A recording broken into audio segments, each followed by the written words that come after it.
MP news live के विशेष कार्यक्रम खास मुलाकात खास मेहमान के साथ में आज हमारे खास मेहमान हैं शहर की प्रतिष्ठित शख्सियत श्री सुनील दुबे जी, जिनसे बातचीत की भेंट ब्यूरो चीफ शशि भूषण सिंह चौहान ने। चर्चा के दौरान श्री दुबे जी ने अपने राजनीतिक सफर को साझा करते हुए बताया कि वे पूर्व में भिंड युवक कांग्रेस के अध्यक्ष रहे हैं।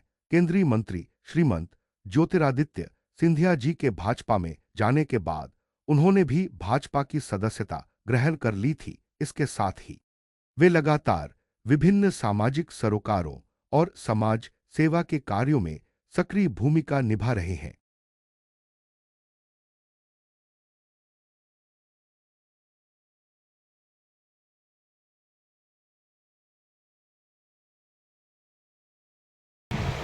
शख्सियत श्री सुनील दुबे, नाम ही काफ़ी है, जन जानता है।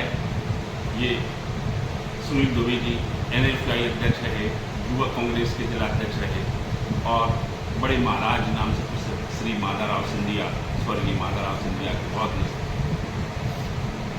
वही परिपाटी करते हुए आज वो केंद्रीय मंत्री श्रीमंत ज्योतिरादित्य सिंधिया के बहुत नजदीक थे और उन्हीं के साथ पहले तो सुनील दुबे जी को MP न्यूज़ लाइव में बहुत बहुत स्वागत है। आपका बहुत बहुत आभार कि आज मुझे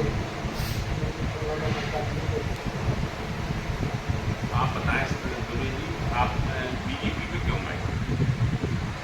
बीजेपी विचारधाराओं को देखकर, क्योंकि कांग्रेस में आज विकृतियाँ पैदा हो गई, उनके विचार टूट गए। जिस विचार से पार्टी को पहले तो आवाज खराब हुआ।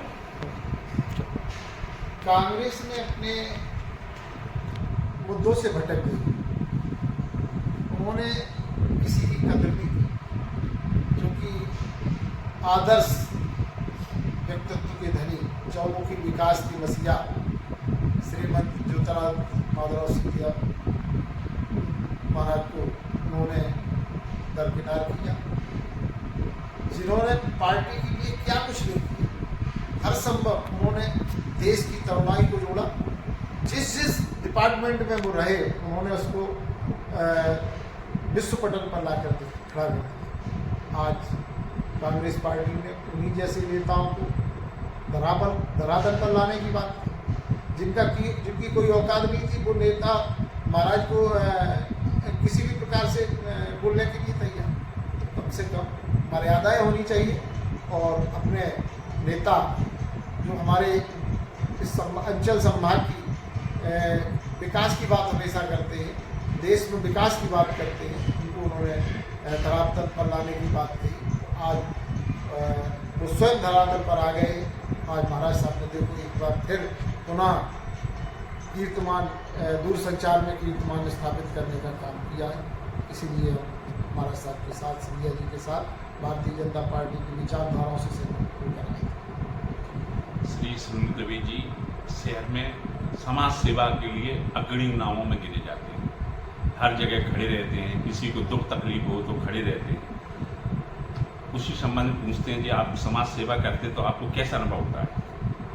सच्चाई तो ये है कि मैंने समाज सेवा से ही राजनीति का मेरा उद्देश्य था, मेरा एक संकल्प था कि मैं सिर्फ समाज सेवा ही करूँगा और समाज सेवा के माध्यम से स्वच्छता की राजनीति करूँगा। सर्वप्रथम मैं बहुत बचपन में था, कई संगठनों में समाज सेवी के रूप में काम करता रहा और आज भी कर रहा हूँ। उसी के माध्यम से जो मुझे प्राप्त होता है मैं उसी में संतुष्ट रहता हूँ। मुझे 3-4 अवार्ड भी मिले हैं। मुझे जन अभियान का जिला स्तरीय पुरस्कार मिला, मध्य प्रदेश में जैव विविधता का पुरस्कार मिला, कृषि अवार्ड भी मिला, नशा मुक्ति का अवार्ड मिला, सर्वश्रेष्ठ युवा मंडल का पुरस्कार मिला। मुझे कई सम्मान पत्र और प्रमाण पत्र मिले, जगह जगह सम्मान मिला और कई विभागों में मुझे कई समितियों में सदस्य बनाया गया। पूर्व में भी मैं जन अभियान का भी सदस्य रहा, JJB का सदस्य रहा, CWC का सदस्य रहा और जिले में संभवतः जितनी समितियां रहती हैं उन सब में सदस्य के रूप में रहकर एक मेन उद्देश्य है कि समाज की सेवा करूं, जन सेवा करूं। यही एक संकल्प लेकर मैं हमेशा राजनीति भी करता हूं और उसी पारदर्शिता के तहत मेरी भावना रहती है, मेरी इच्छा रहती है कि कोई व्यक्ति निराश ना हो। मेरे अगर दरवाजे पर भी आता है तो मैं कोई व्यक्ति ये कह के ना जाए कि मैं सुनील दुबे के यहाँ गया और उन्होंने मुझे ये मार्गदर्शन नहीं दिया या मेरा सहयोग नहीं किया। तो मेरी इच्छा रहती है कि मैं हमेशा ऐसा कार्य करूं जिससे लोग समझें और अपनी आगे की प्रेरणा लेकर स्वयं समाज में भी समाज सेवी के रूप में जाए। यही मेरा उद्देश्य है। आगे आपकी क्या कोई चुनाव लड़ने की योजना है? राजनीति जो व्यक्ति करता है चुनाव लड़ने की, निश्चित तौर पर चुनाव के लिए यही करता है ना, ऐसा कुछ नहीं। यदि सबका सहयोग मिला और हमेशा, तो इससे भी पीछे नहीं हटूंगा, क्योंकि मैं जानता हूँ कि मुझे मेरी काबिलियत पर, मुझे अपने विश्वास पर, मेरे अपने स्वभाव पर, मेरी कार्यशैली से लोग मुझसे प्रभावित रहते हैं और मेरे लिए चुनाव कोई बड़ी बात नहीं है। चुनाव में जब भी अगर मुझे उतारा गया मौका मिला तो मैं निश्चित तौर पर डंके की चोट से चुनाव निकालूंगा और विजय हासिल करके जनता के आशीर्वाद से समाज सेवा के रूप में उनके सुख दुख में, उनके हर दर्द में सम्मिलित रहने का वादा करूँगा। आपने देखा समाज सेवी हर जनता की कामना करनी रहने वाले, उनको MP न्यूज़ बहुत शुभकामना देता है, भविष्य की कामना करता है। फिर से शशि भूषण सिंह।